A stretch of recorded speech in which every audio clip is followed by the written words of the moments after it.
Particle nature का होता है, किसी ने कहा कि वेव नेचर का होता है। तो डी ब्रॉगली ने प्रयोग द्वारा बताया कि लाइट है ड्यूअल नेचर, मतलब लाइट के पास पार्टिकल और वेव दोनों नेचर होता है। यहाँ पर देखिए हमारा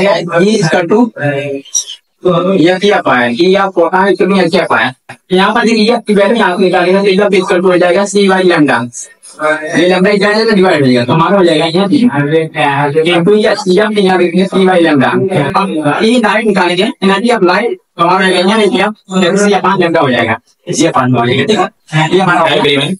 तो इस वीडियो में हम लोग मॉडर्न फिजिक्स में डुअल नेचर ऑफ मैटर के बारे में पढ़ेंगे। उसके बाद बेसिक से एडवांस तक सभी जो है कॉन्सेप्ट को उसको रिवाइज करेंगे, उसके जितने फार्मूले हैं सभी को आज रिवाइज करेंगे। आइए देखते हैं मॉडर्न फिजिक्स में डुअल नेचर ऑफ मैटर, मतलब मैटर के बारे में जिसे बताया गया कि डुअल नेचर का होता है, उसी के बारे में देखते हैं।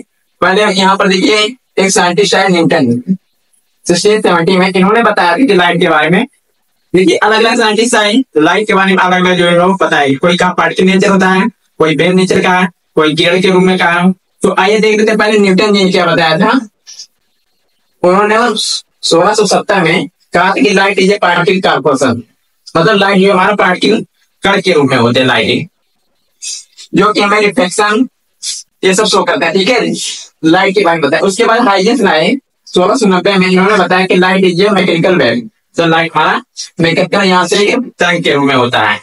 उसके बाद इन्होंने बताया कि ये कि हमारे इंटरफेरेंस, रिफ्लेक्शन, पोलराइजेशन शो करते हैं, पर ये शो करने के लिए मुझे एक मीडियम की आवश्यकता पड़ती है। इन्होंने बताया कि कौन सा मीडियम, इन्होंने बताया कि एक मीडियम होता है ईथर, ईथर को एक मीडियम बना था, क्या कि ईथर मीडियम होता है जिसमें ये शो करते हैं। ठीक है, उसका मैक्सवेल जी ने आए 1865 में, इसके बाद इन्होंने कहा कि light is a non mechanical wave. इन्होंने कहा कि मैकेनिकल वेव होता है, ये है कि नॉन मैकेनिकल वेव होता है, और तो ये आंतरिक तरंग नहीं होते हैं, जिसे नॉट रिक्वायर्ड मीडियम, मतलब इसे किसी मीडियम की आवश्यकता नहीं पड़ती है। एक आती मीडियम की आवश्यकता पड़ती है, इन्होंने कहा कि मीडियम की आवश्यकता नहीं पड़ती है।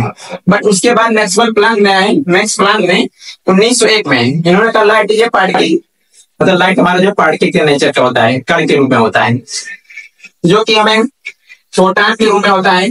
इसी का ये हमारे फोटो इलेक्ट्रिक इफेक्ट शो करता है, जो इसके बारे में हम लोग इस चैप्टर में पढ़ेंगे, फोटो इलेक्ट्रिक इफेक्ट में। बट इसके बाद एक साइंटिस्ट लोग आए डी ब्रॉगली ने 1923 में, इन्होंने कहा आपके हिसाब से जितना सभी लोग कहा कि कोई पार्टिकल नेचर का होता है, किसी ने कहा कि वेव नेचर का होता है। तो डी ब्रॉगली ने प्रयोग द्वारा बताया कि लाइट है ड्यूअल नेचर, मतलब लाइट के पास पार्टिकल और वेव दोनों नेचर होता है। अब इनके प्रयोग में जो है डुअल नेचर के बाद जिसको हम लोग पढ़ेंगे डुअल नेचर का होता है पार्टिकल। अक्सर देखा गया है कोई भी ऑब्जेक्ट होता है सभी के पास डुअल नेचर होता है, अच्छा एंड बुरा। तो इसी में इस प्रकार इसमें भी उन्होंने बताया कि पार्टिकल के पास या कोई लाइट है, लाइट के पास भी डुअल नेचर होता है, एक वेव नेचर होता है और जो पार्टिकल नेचर, दोनों का एक जैसे होता है। डेविसन एंड जर्मन इन्होंने एक एक्सपेरिमेंट किया था 1927 में। इन्होंने बताया कि इलेक्ट्रॉन जो इलेक्ट्रॉन हमारे जो है वेव नेचर का होता है। तो ये ब्रॉगली के अनुसार जो है हम लोग इसमें पढ़ेंगे डुअल नेचर ऑफ मैटर के बारे में पढ़ते हैं। आप देखिए light is source of energy which है behave like particle wave energy. Light में हमारे एक एनर्जी का सोर्स है, वो सामने वाले पे डिपेंड करता है, मतलब कि कैसा मतलब नेचर डिपेंड करता है, मतलब शो करेगा कैसा नेचर शो करेगा, पार्टिकल नेचर शो करेगा कि वेव नेचर शो करेगा कि वेव मैटर शो करेगा। ठीक है, उसमें सामने वाले मैटर से मतलब उस ऑब्जेक्ट पे डिपेंड करता है कि वो कैसा नेचर शो करेगा। लाइट एक प्रकार की एनर्जी है। तो देखिए इसमें लाइट जब हमारा रे शो करता है, जब शो करता है लाइट के रे के हाथ में शो करेगा कि जब हमारा लाइट का वेवलेंथ बहुत छोटा हो, किसे लेंथ ऑफ ऑब्जेक्ट, मतलब जो कोई ऑब्जेक्ट उसकी लंबाई से बहुत छोटा हो वेवलेंथ ऑफ लाइट, तो हमारा जो लाइट जो हमारा रे के हाथ में बिहेव करता है, और लाइट हमारा वेव नेचर शो करेगा जब wavelength of light is equal to length of object. Object की लेंथ और वेवलेंथ जब इक्वल होती है हमारा लाइट की वेवलेंथ, तो हमारा वहां पर लाइट का नेचर शो करता है। और जब लाइट पार्टिकल नेचर शो करेगा जब वो कहीं इंटरेक्ट करता है, इलेक्ट्रॉन प्रोटॉन है अल्फा पार्टिकल से इंटरेक्ट करता है लाइट हमारा, तो वो पार्टिकल नेचर शो करता है। तो ये हमारा अलग अलग नेचर शो करते हैं, पार्टिकल नेचर शो करते हैं वेव। तो आप लोग इसमें पढ़ेंगे पार्टिकल हमारा तो लाइट हमारा ह्यूमन नेचर का, तो ये हम लोग पढ़ेंगे, ठीक है।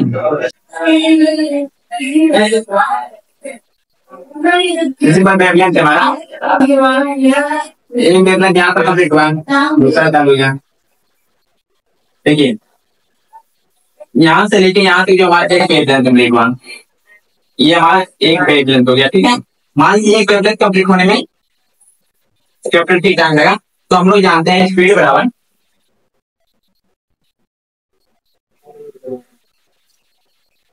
Distance upon time.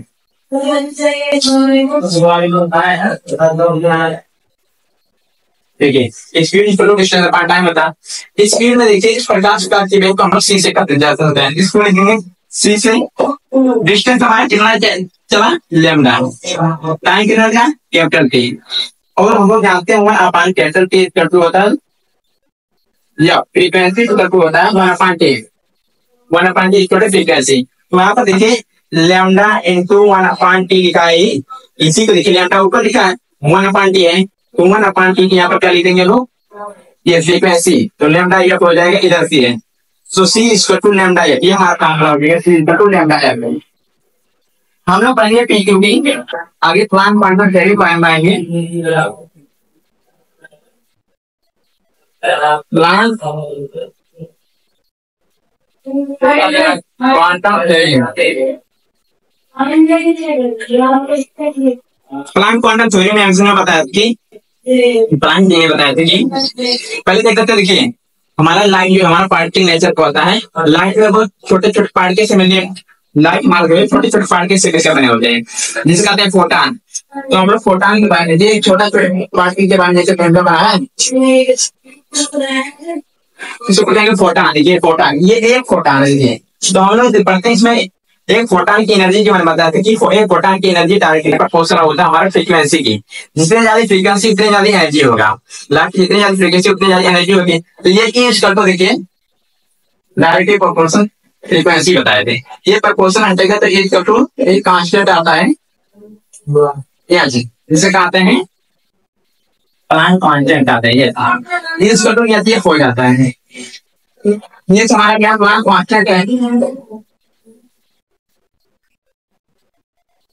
this 0.626 into 10⁻34 joule second, ठीक है, ये वैल्यू होती है। इसमें ये एक फोटॉन की एनर्जी है, ये एक फोटॉन की एनर्जी, इसको पढ़िएगा।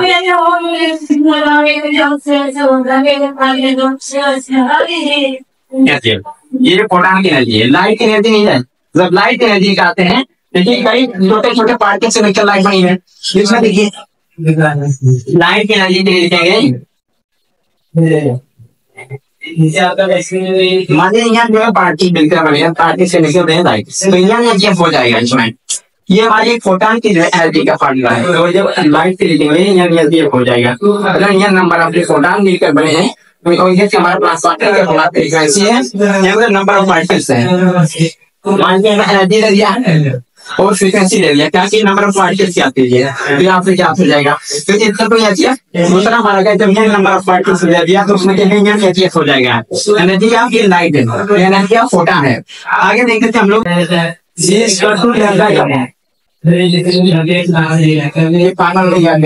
यहाँ पर देखिए हमारा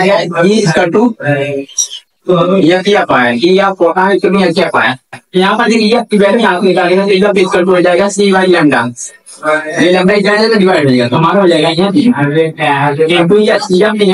बाई लैम्डा, तो यहाँ सी अपान लैम्डा हो जाएगा ई फोटॉन। ई डायरेक्ट निकालेंगे एनर्जी ऑफ लाइट, तो हमारा यहाँ सी अपान लैम्डा हो जाएगा, सी अपान हो जाएगा, ठीक है।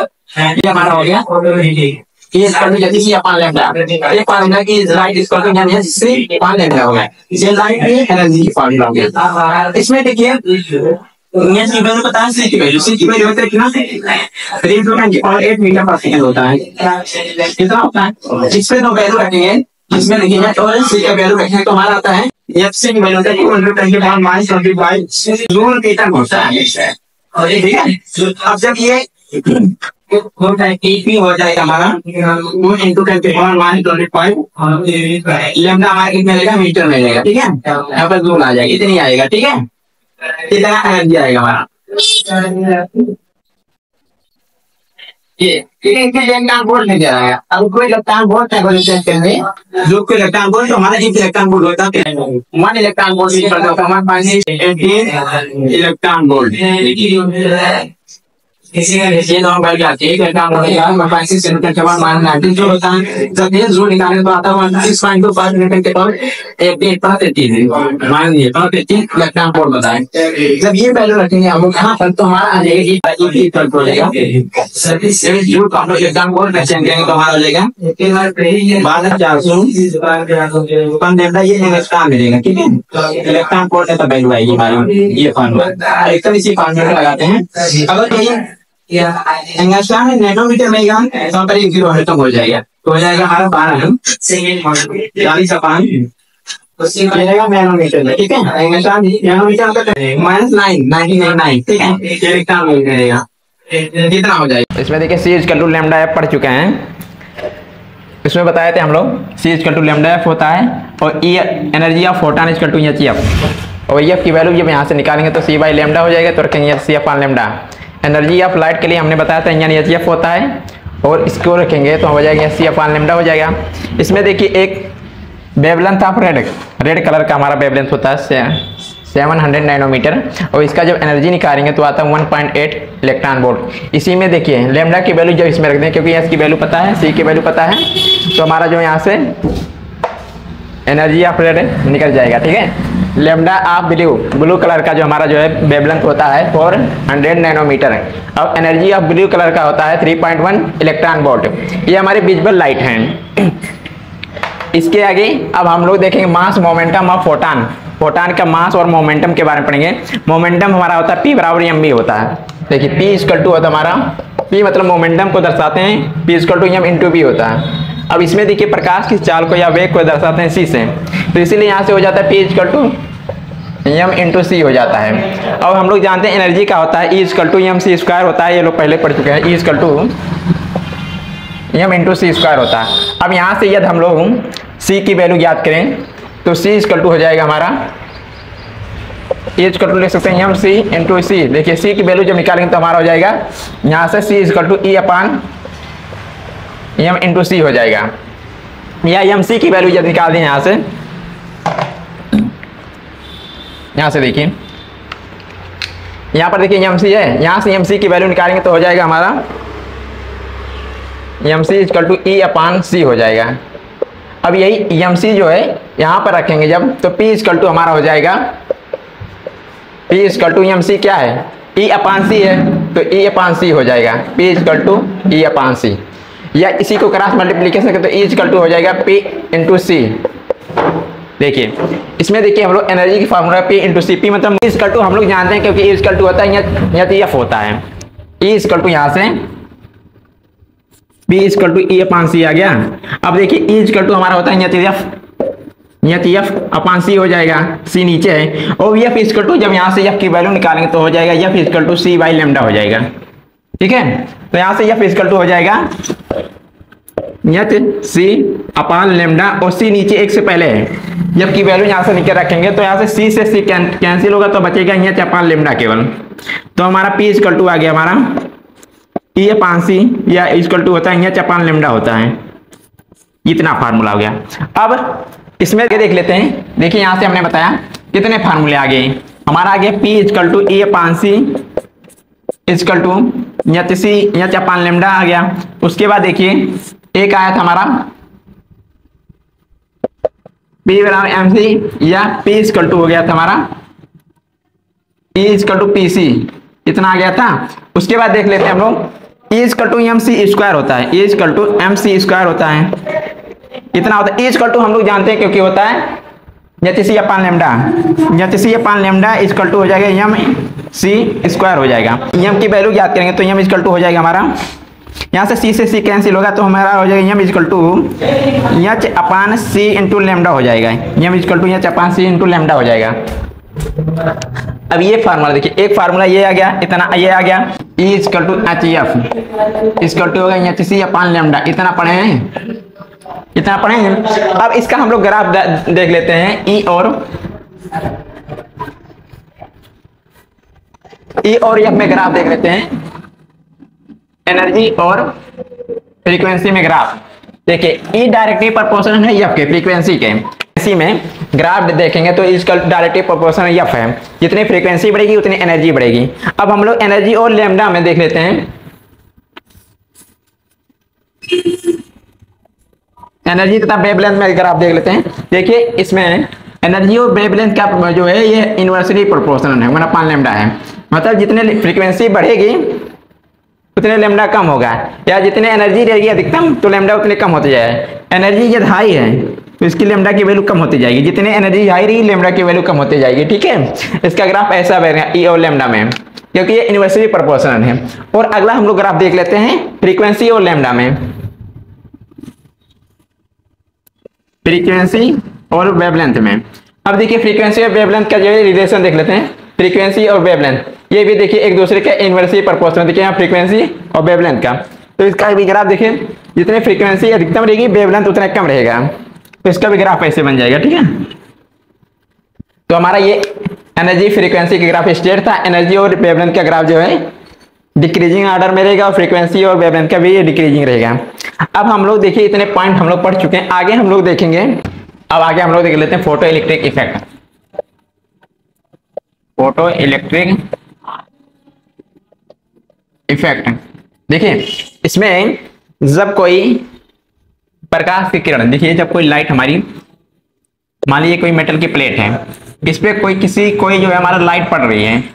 ठीक है, मेटल की प्लेट पे ई एनर्जी की कोई जो है लाइट पड़ रही है, ईपी मतलब फोटॉन की एनर्जी है, किसी मिनट की धाप पे जब पड़ रही है तो वहां से मेटल से कुछ इलेक्ट्रॉन उत्सर्जित हो जा रहे हैं। मतलब यहाँ से कुछ इलेक्ट्रॉन बाहर निकल रहे हैं, वो इलेक्ट्रॉन बाहर निकलते हैं जब इस पे किसी एनर्जी की लाइट जो हमारे पड़ रही है मेटल पे, तो यहाँ से कुछ इलेक्ट्रॉन बाहर निकल रहे हैं। उस इलेक्ट्रॉन मान लीजिए यहाँ से निकलने के बाद वो काइनेटिक एनर्जी में चेंज हो जाते हैं। मान लीजिए हमें 10 इलेक्ट्रॉन वोल्ट की एनर्जी की जो हमारी लाइट जो है मेटल के धात पे पड़ी, तो वहां से कुछ इलेक्ट्रॉन निकालने के लिए उसमें कुछ कार्य करना पड़ा, वर्क फंक्शन जिसे या फाई से दर्शाते हैं। मतलब वर्क फंक्शन हमारा फाई किया गया, उसमें वर्क एक इलेक्ट्रॉन को निकालने में मान लीजिए 5 इलेक्ट्रॉन वोल्ट लगाए, 5 इलेक्ट्रॉन वोल्ट लगे इसको निकालने के लिए। तो वहां से देखिए 5 निकले, 5 जब वर्क फंक्शन हो गया उसके बाद बचे कितने 5, जो कि हमारा काइनेटिक एनर्जी में चेंज हो गया। काइनेटिक एनर्जी में देखिए, तो हमारा देखिए ऐसे लिख सकते हैं, पहले 10 था, 10 हमारा आए इलेक्ट्रॉन को निकाले, 5 जो वर्क फंक्शन हो गया, 5 इलेक्ट्रॉन वोल्ट लिए, तो बचा कितना 5 बच गया। मतलब हमारी 10 क्या था, 10 ईपी था, एनर्जी ऑफ लाइट था, जो कि वर्क फंक्शन में कितना यूज हुआ 5 इलेक्ट्रॉन वोल्ट। और बाहर क्या निकले काइनेटिक एनर्जी, 5 क्या निकले काइनेटिक एनर्जी था। ठीक है, या इसी को देखिए, मान लीजिए यहाँ से 20 इलेक्ट्रॉन वोल्ट की एनर्जी जो हमारी कोई लाइट मेटल पे पड़ी, इस पे मान लीजिए वर्क फंक्शन, एक इलेक्ट्रॉन को निकालने के वर्क फंक्शन में हमारा यूज हुआ कितना है, मान लीजिए 10, या मान लीजिए 5 इलेक्ट्रॉन वोल्ट लगे। ठीक है, 20 इलेक्ट्रॉन वोल्ट की एनर्जी की लाइट कोई आई मेटल की धात पे पड़ी, 5 इलेक्ट्रॉन वोल्ट इसमें वर्क फंक्शन में कार्य हो गया, मतलब वर्क फंक्शन लग गया 5 इलेक्ट्रॉन वोल्ट इलेक्ट्रॉन को निकालने के लिए। वो इलेक्ट्रॉन निकल के काइनेटिक एनर्जी में चेंज हो गया। तो जब 20 में से 5 वर्क फंक्शन हो गया, यूज हो गए, तो बचे कितने, बचे 15 इलेक्ट्रॉन वोल्ट। तो हमारा देखिए आया था 20 इलेक्ट्रॉन वोल्ट, यूज हो गए हमारे 5 इलेक्ट्रॉन वोल्ट इलेक्ट्रॉन को निकालने के लिए। अब हमारे जो बच गए वो काइनेटिक एनर्जी में चेंज हो गया। काइनेटिक एनर्जी कितना यूज हुआ, 15 बच गए, 15 इलेक्ट्रॉन वोल्ट। अब यहाँ से देखिए 20 आया था, क्या हमारा था एनर्जी ऑफ फोटॉन था, या एनर्जी ऑफ लाइट का। ठीक है, energy of light work function में 5 यूज हुआ, 5 इलेक्ट्रॉन वोल्ट। उसके बाद जो रिलीज हुआ काइनेटिक एनर्जी के रूप में, तो ये रहेगा काइनेटिक एनर्जी। तो हमारा फार्मूला हो गया EP minus work function 5 equal to kinetic energy होता है। यही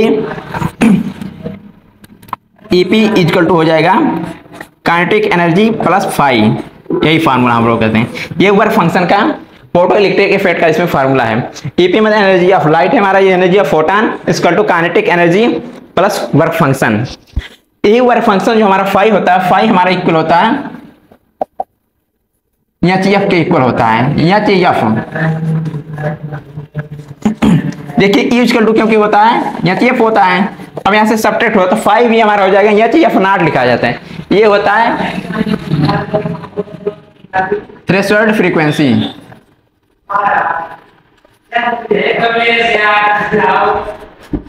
ये होता है हमारा थ्रेशोल्ड फ्रीक्वेंसी होता है। अब इसमें हम लोग जानते हैं E equal to HC upon lambda होता है।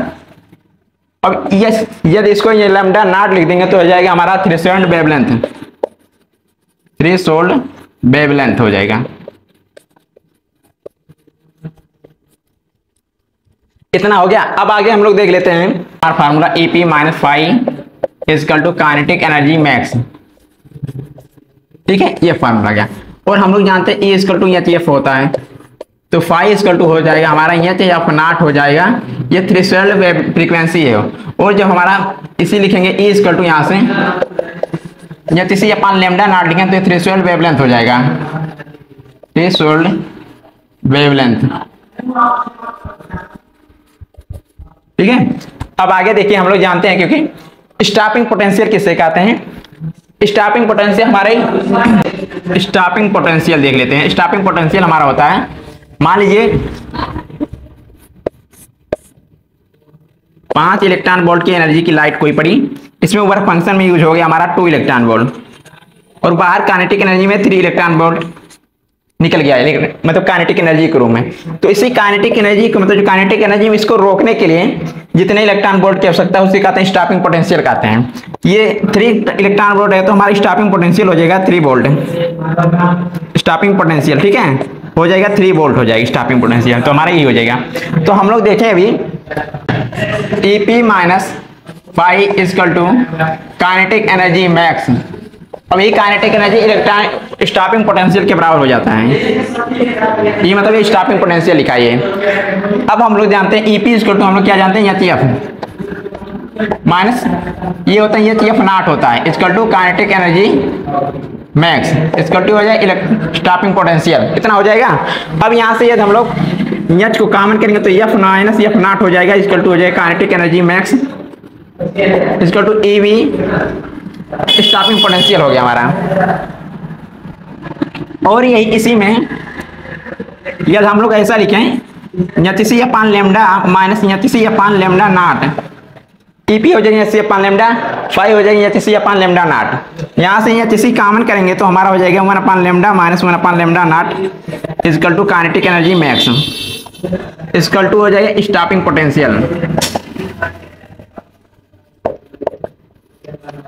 Stopping potential. ये फार्मूले इतने देखें, एक ये फार्मूला, एक ये फार्मूला, ये और ये फार्मूला आप लोग याद कर लीजिए। ठीक है।